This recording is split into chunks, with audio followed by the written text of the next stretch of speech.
पूर्व केंद्रीय मंत्री और राष्ट्रीय लोकदल प्रमुख चौधरी अजीत सिंह का 82 साल की उम्र में निधन हो गया।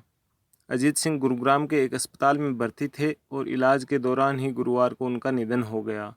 मंगलवार को उनके फेफड़े में इन्फेक्शन बढ़ गया था। अजीत सिंह 20 अप्रैल को टेस्ट में कोविड पॉजिटिव पाए गए थे। अजीत सिंह के निधन की खबर उनके बेटे जयंत चौधरी ने ट्विटर पर दी। जयंत चौधरी ने ट्विटर पर एक संदेश पोस्ट किया है। इस संदेश में उन्होंने लिखा है, 20 अप्रैल को चौधरी अजीत सिंह कोविड संक्रमित पाए गए थे। उन्होंने आखिरी दम तक कोरोना से लड़ा और 6 मई की सुबह आखिरी सांस ली। अपने जीवन में चौधरी साहब ने प्यार और आदर खूब कमाया। जयंत ने लिखा है, चौधरी साहब ने सबको अपना परिवार माना और लोगों की चिंता ही उनके मन में रही। इस महामारी काल में आप सबसे प्रार्थना है कि अपना ध्यान रखें, संभव हो तो अपने घर पर ही रहें और सावधानी बरतें। इससे कोरोना की जंग में लड़ रहे डॉक्टरों को मदद मिलेगी। यही चौधरी साहब को की असली श्रद्धांजलि होगी। प्रधानमंत्री नरेंद्र मोदी ने चौधरी अजीत सिंह के निधन पर शोक व्यक्त किया। उन्होंने शोक संदेश में पीएम मोदी ने लिखा है, पूर्व केंद्रीय मंत्री चौधरी अजीत सिंह के निधन से अत्यंत दुख हुआ है। वे हमेशा किसानों के हित में समर्पित रहे। उन्होंने केंद्र में कई विभागों की जिम्मेदारियों का कुशलतापूर्वक निर्वहन किया। शोक की इस घड़ी में मेरी संवेदनाएं उनके परिजनों व प्रशंसकों के साथ हैं। ओम शांति। वहीं राहुल गांधी ने भी ट्वीट करते हुए लिखा कि राष्ट्रीय लोकदल प्रमुख अजीत सिंह के में निधन का समाचार दुखद है। उनके परिवार एवं प्रियजनों को मेरी संवेदनाएं।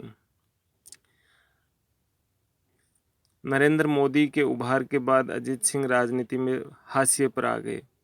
चौधरी चरण सिंह के इकलौते बेटे अजीत सिंह का राजनीतिक जीवन का आखिरी हिस्सा बहुत ही मुश्किल भरा रहा। 2014 में बीजेपी और नरेंद्र मोदी के उभार के बाद वो लोकसभा सांसद का चुनाव तक नहीं जीत पाए। कहा जाता है कि उनके राजनीतिक जीवन का 2014 के बाद सबसे बुरा दौर रहा। 2014 के बाद उनकी पार्टी पर यह भी दबाव रहा कि वो अपनी पार्टी को किसी बड़े दल में विलय कर दें। 1989 के बाद वे बागपत से लगातार सांसद रहे, सिवाय 1999 के। दूसरी पराजय उन्हीं 2014 में हुई जब वे मुंबई पुलिस के कमिश्नर रहे सत्यपाल सिंह से चुनाव हार गए।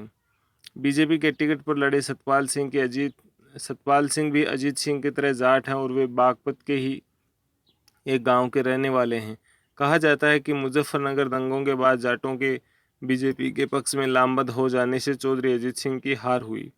1960 के दशक में उनके पिता चरण सिंह और उनकी मृत्यु के बाद अजीत सिंह जाटों के एकमात्र नेता रहे।